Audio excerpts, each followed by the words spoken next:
سیاسی میدان کی ہر بڑی خبر سے آگاہ رہنے کے لیے ہمارے چینل آزاد سیاست کو سبسکرائب کریں اور بیل آئیکن کو پریس کریں۔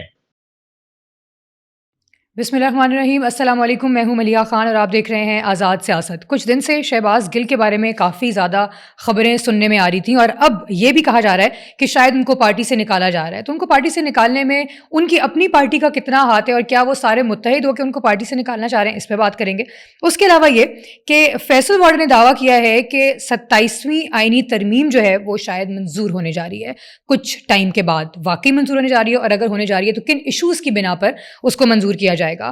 اس کے علاوہ یہ جو وزیر اعظم نے پیٹرول کی قیمتوں کا پیسہ بلوچستان کی ترقی اور شاہراہوں کی تعمیر میں لگایا ہے، وہ بھی ایک خاصا اچھا اقدام ہے۔ اس پہ بھی ہم لوگ ٹورڈز دا اینڈ بات کریں گے۔ اینڈ خیبر پختونخوا میں بھی کچھ چیزیں چل رہی ہیں، اس کے حوالے سے بھی آج ہم لوگ ڈسکس کریں گے، اور میرے ساتھ ان سب چیزوں پہ بات کرنے کے لیے اسٹوڈیو میں موجود ہیں حماد حسن صاحب۔ السلام علیکم سر۔ وعلیکم السلام۔ کیسے ہیں آپ؟ ٹھیک ٹھاک ہیں؟ شکر ہے اللہ کا۔ جی، تو سب سے پہلے ہم لوگ شہباز گل کی بات کرتے ہیں۔ شہباز گل کو شاید پارٹی سے نکالا جا رہا ہے، اور یہ کافی زیادہ خبریں ان کی اپنی پارٹی کے لوگوں سے ہی سننے میں آ رہی تھی۔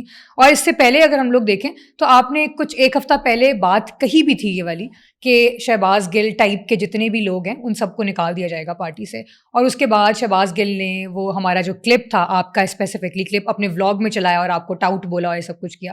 تو آپ کو کیا لگتا ہے کہ آپ کی جو بات تھی کیا وہ واقعی اب سچ ہونے والی ہے، اور جو آپ نے کہا تھا کہ ہاں ان کو نکالا جائے گا؟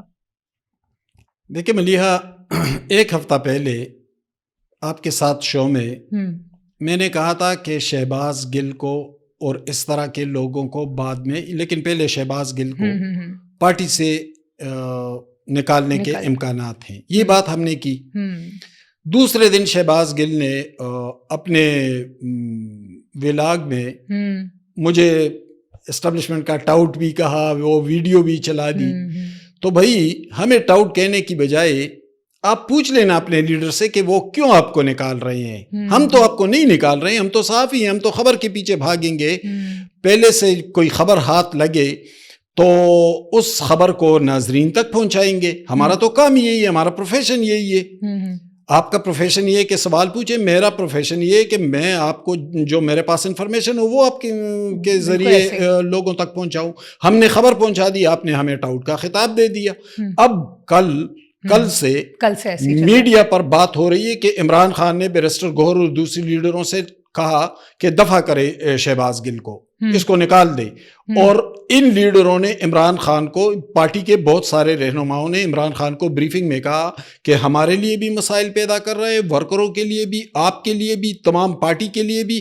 تو ان چیزوں کا فائدہ کیا ہے؟ اس کا فائدہ کیا ہے؟ یعنی شہباز گل کون سی 10 سیٹیں ان کے لیے جیت جائے گا؟ شہباز گل تو اس کا تو اگر کوئی فائدہ ہے تو اس کے یوٹیوب چینل سے ہو رہا ہے تو فارغ کر دیں انہوں نے۔ نہیں، اس کے علاوہ آپ کو کیا لگتا ہے کہ شہباز گل کو اگر پارٹی سے نکال رہے ہیں تو وہ کسی سیاسی مطلب وجوہات کی بنا پر نکال رہے ہوں گے، یا پھر کوئی اور مصلحت بھی ہو سکتی ہے؟ نہیں، سیاسی وجوہات بھی تو ہیں، یعنی جس طرح ہم نے بات کی تھی کہ پی ٹی آئی کلیننگ کی طرف بڑھ رہی ہے۔ اب پی ٹی آئی کے ایک طبقے کو، سنجیدہ طبقے کو یہ احساس تو ہو چلا ہے نا کہ کب تک یہ گالم گلوچ، یہ سوشل میڈیا ٹرولنگ، یہ الزامات، یہ چیزیں چلتی رہیں گی۔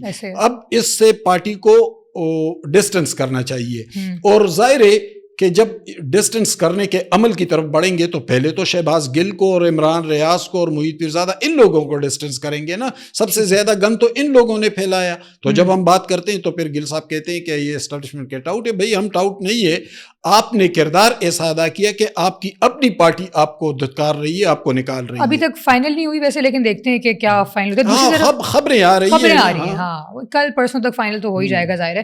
دوسری طرف فیصل واڈا جیسے ہمیشہ کچھ نہ کچھ آ کے کہتے رہتے ہیں، اور انہوں نے اس دفعہ پھر دعویٰ کیا ہے کہ 27ویں آئینی ترمیم جو ہے وہ منظور ہونے والی ہے۔ تو آپ کو کیا لگتا ہے کن ایشوز کی بنا پر منظور ہوگی یہ 27ویں آئینی ترمیم؟ دیکھیں ملیحہ، فیصل واوڈا کا سیاسی کردار کوئی اتنا قابل اعتماد نہیں ہے میری نظر میں بحیثیت صحافی، لیکن اگر واوڈا صاحب یہ بات کر رہے ہیں تو یہ بات تو میں بھی کر سکتا ہوں, آپ بھی کر سکتے ہیں. ہم فیلڈ میں جاتے ہیں, خبر ڈھونڈتے ہیں. نہیں, انہوں نے دعویٰ کیا تو ہم بھی پارلیمنٹ میں جاتے رہتے ہیں نا. اگر ہمیں کوئی پارلیمنٹیرین کہے کہ 27ویں ترمیم آ رہی ہے اور ہم آ کر اس خبر کو بریک کریں یا اس خبر کو میڈیا پر دے دیں کہ 27ویں ترمیم آ رہی ہے, تو اس میں کوئی بڑی بات نہیں ہے. دوسری بات یہ کہ اگر 27ویں ترمیم آ رہی ہے تو آنے دیں, یہ پارلیمنٹ کا استحقاق ہے. 18ویں ترمیم بھی آئی, 19ویں بھی آئی, 20ویں بھی آئی, 26ویں ترمیم حال ہی میں آئی تھی. تو ترامیم تو آتے رہتے ہیں. یہ تو پارلیمنٹ کا استحقاق ہوتا ہے کہ جو ضرورت ہے وہ محسوس کرتا ہے, وہ ٹیبل ہو جاتی ہے وہ چیزیں, اور پھر اس کے مطابق پارلیمنٹ آگے بڑھتا ہے اور ترمیم کر دیتا ہے.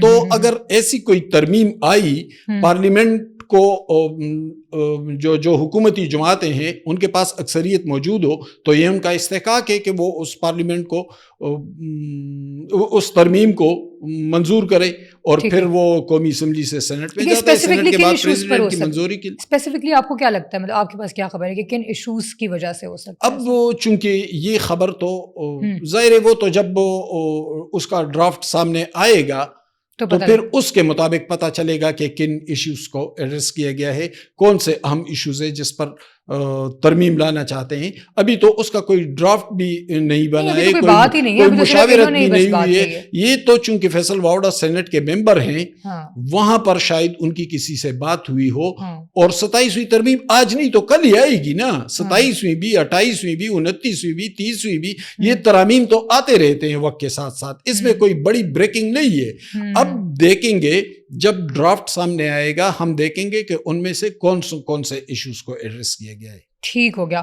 دوسری طرف اگر ہم لوگ تھوڑا سا بات کریں, آپ ہی انفیکٹ جو بات کر رہے تھے کہ کے پی کے اندر بھی کچھ ایسی چیزیں ہیں جو سامنے آنے والی ہیں کچھ عرصے کے اندر, تو وہ کیا ہے؟ میں آپ کو ایک بریکنگ دے رہا ہوں. میڈیا میں پہلی بار کیونکہ ایک ٹاک شو میں بھی بات کی, لیکن میں ایک بریکنگ دے رہا ہوں, بہت اہم خبر. جی, پہلی بار پختونخوا اسمبلی کے اندر منتخب ممبران صوبائی اسمبلی پی ٹی آئی کے وہ باغی ہونے جا رہے ہیں. اچھا, وہ کس طرح سے؟ وہ منرل بلز پر ان کے تحفظات ہیں جو ابھی پاس ہوئے, جو ابھی صوبائی اسمبلی سے تو پاس نہیں ہوا ہے نا, کابینہ نے اپروو کیا ہے. اب اس پر ان لوگوں کے بہت تحفظات ہیں, اور وہ لوگ کون ہیں؟ صوبائی اسمبلی کے بعض ممبران کے, تمام کے سب کے نہیں, ٹھیک ہے. وہ لوگ وہی ہیں جہاں پر ان منرل کے لیزز ہیں. وہ باجوڑ سے, ممن سے, خیبر ایجنسی سے, زیادہ تر مرج ڈسٹرکٹ جو ہیں, جو فاٹا ڈسٹرکٹ پہلے بولا جاتا تھا, وہ ان ڈسٹرکٹ سے, یعنی جو پہلے ایجنسیاں ہوتی تھی اب ڈسٹرکٹ بن گئے ہیں, ان ڈسٹرکٹ سے ان کا تعلق ہے. یہ پی ٹی آئی کے لوگ ہیں. یہ ان کی ذاتی جائیدادیں بھی ہیں, بعض جگہوں پر قومی جائیدادیں ہیں, مشترکہ ملکیت ہے قوم کی. ذاتی جائیدادیں ہیں تو پھر وہاں پہ اس پہ بل کیسے پاس کیا جا سکتا تھا؟ نہیں تو منرل کے حوالے سے مطلب مشترکہ جائیدادیں ہیں نا قومیتوں کی, یعنی جس طرح کے شاملات ہوتے ہیں یا ایجنسیوں میں قوموں کی جائیدادیں ہوتی تھی, اب وہاں پر قوموں کی جائیدادیں ہیں, اور وہاں انتہائی قیمتی ذخائر بھی ہیں. ٹھیک ہے. اس حوالے سے چونکہ پختون قوم کا اپنا ایک مزاج بھی ہے کہ وہ اپنے ایک مرلے کے لیے بھی دشمنی پر اتر آتے ہیں, اس حوالے سے وہ لوگ انتہائی حساس ہیں. کل صوبائی اسمبلی میں پرسوں پی ٹی آئی کے ایم پی اے ہیں انور زیب خان, یہ باجوڑ سے ہیں, اور یہ پی ٹی آئی کے بہت سخت, عمران خان کے بہت پیروکار ہیں. انہوں نے مینا خان افریدی جو انہی کی پارٹی سے ان کا تعلق ہے, اور ہائر ایجوکیشن کے منسٹر بھی ہیں صوبے میں, اور یہ وہی مینا خان افریدی ہے جس کا ذکر میں نے آپ کے ساتھ ایک شو میں کیا تھا کہ تقریباً 40 کروڑ کے گھپلے میں ملوث ہے گندم سکینڈل میں اپنے ایک فرنٹ مین کے ذریعے. یہ وہی مینا خان افریدی ہے. ان کا تعلق پشاور سے ہے. سمر بلور کو انہوں نے شکست دی تھی پراپر پشاور سٹی سے. اچھا. اور چونکہ یہ تو پشاور سٹی کے ہیں, ہے تو قوم کے افریدی ہیں, لیکن پشاور میں باپ دادا کے زمانے سے سیٹل ہے اور پشاوری میں رہتے ہیں. اب ان کی تو وہاں پہ کوئی جائیداد نہیں ہے, کوئی قومی مسئلہ نہیں ہے, کوئی ووٹر وہاں پہ نہیں ہے, تو سٹی سے ہیں, اربن الیکٹڈ ہیں, لیکن وہ انور زیب اور ان کے ساتھ 20 ممبران ہیں. اچھا, یہ ایک بڑا گروپ ہے, مرج ڈسٹرکٹ سے ان کا تعلق ہے, پی ٹی آئی کے ہیں. ان کو مقامی طور پر بہت سے مسائل کا سامنا ہے, اور چونکہ اپنے ووٹرز کا پریشر بھی ہے, تو اس وجہ سے یہ لوگ عمران خان یا اپنی مقامی سیاست میں سے یا اور قومی جائیداد میں سے ایک کو چوز کرنا پڑے گا, لیکن ان لوگوں کا جھکاؤ عمران کی بجائے اس طرف ہے. ظاہر ہے اپنی مقامی اس کے اوپر ذرا زیادہ ہی ہوگا, یہ تو آبویس سی بات ہے کہ جھکاؤ وہاں پہ ہوگا. چلیں لیٹس سی ان فیوچر کیا ہوتا ہے. اینڈ پہ تھوڑا سا میں یہ بھی پوچھنا چاہوں گی آپ سے, حماد صاحب کے وزیر اعظم نے جو پیٹرول کی قیمتوں میں کمی کی ہے اور اس کے بعد بلوچستان کے اندر کافی جو ڈیولپمنٹ ہے وہ ہونے جا رہی ہے, شاہراہیں بھی وہاں پہ نئی تعمیر ہو رہی ہیں, اس کے حوالے سے آپ کیا کہیں گے؟ دیکھیے, پیٹرولیم کی قیمتوں میں جو کمی آئی ہے عالمی سطح پر, اور اس کی لیوی ختم کر دی گئی ہے اور وہ بلوچستان شفٹ کی جا رہی ہے, تو صاف بات یہ ہے کہ لوگوں کے توقعات تھے کہ پیٹرولیم کی قیمتیں کم ہو جائیں گی, لیکن ہوا نہیں, وہ پیسے وہاں پر شفٹ کر دیے گئے. اب ایک خواہش ہے ہماری, یعنی آپ کے پاس بھی گاڑی ہے, میرے پاس بھی گاڑی ہے, ہم پیٹرول ڈلواتے ہیں, ہم کہتے ہیں کہ بھائی کم ہو جائیں گی, یہ ایک خواہش ہماری موجود ہے بہرحال, لیکن ہمیں سامنے کے معروضی حقائق کو بھی دیکھنا پڑتا ہے. اب بلوچستان کے اندر جو صورتحال ہے, وہاں پر دہشت گردی بالکل پیک پر پہنچ گئی تھی, پھر جعفر ایکسپریس واقعہ ہوا. دہشت گردی وہاں بڑھتی ہے جہاں پر کمیونیکیشن اور ایجوکیشن کی کمی ہوتی ہے, اور ایجوکیشن اور ایجوکیشنل انسٹیٹیوشن تب آتے ہیں جب کمیونیکیشن بڑھا دی جائے. بدقسمتی سے بلوچستان کے اندر کمیونیکیشن نہ ہونے کے برابر ہے. یعنی کراچی کو جس طرح پشاور اور لاہور لنک ہے نا, نواز شریف نے ایک زمانے میں موٹر وے بنائی, اور اب لوگ پشاور سے لاہور جاتے ہیں, اپنا کام کر کے رات کو واپس آ جاتے ہیں. پہلے اس طرح کا تصور بھی نہیں کیا جا سکتا تھا. تو یہ پورا بیلٹ کمیونیکیٹڈ ہے, تو جو کمیونیکیٹڈ ہے وہاں پر دہشت گردی بھی کم ہے, وہاں پر ایجوکیشن ریشو بھی زیادہ ہے. تو یہ تصور کیا گیا ہے کہ ہم کمیونیکیشن اور انفراسٹرکچر کو بہتر بنائیں گے. فی الحال چلے عوام کو ریلیف دینے کی بجائے ادھر توجہ دے تاکہ وہاں پر صورتحال قدر بہتر ہو جائے, اور پہلے کمیونیکیشن بن جائے تاکہ ہم دوسرے سیکٹرز کی طرف بڑھیں. تو جو ہی ہم بڑھیں گے اور یہ وسائل اور یہ فیسلٹیز لوگوں کو ملنا شروع ہو جائیں گے, تو صورتحال بھی تبدیل ہو جائے گی, عوام کو پھر بعد میں ریلیف دیتے رہیں گے.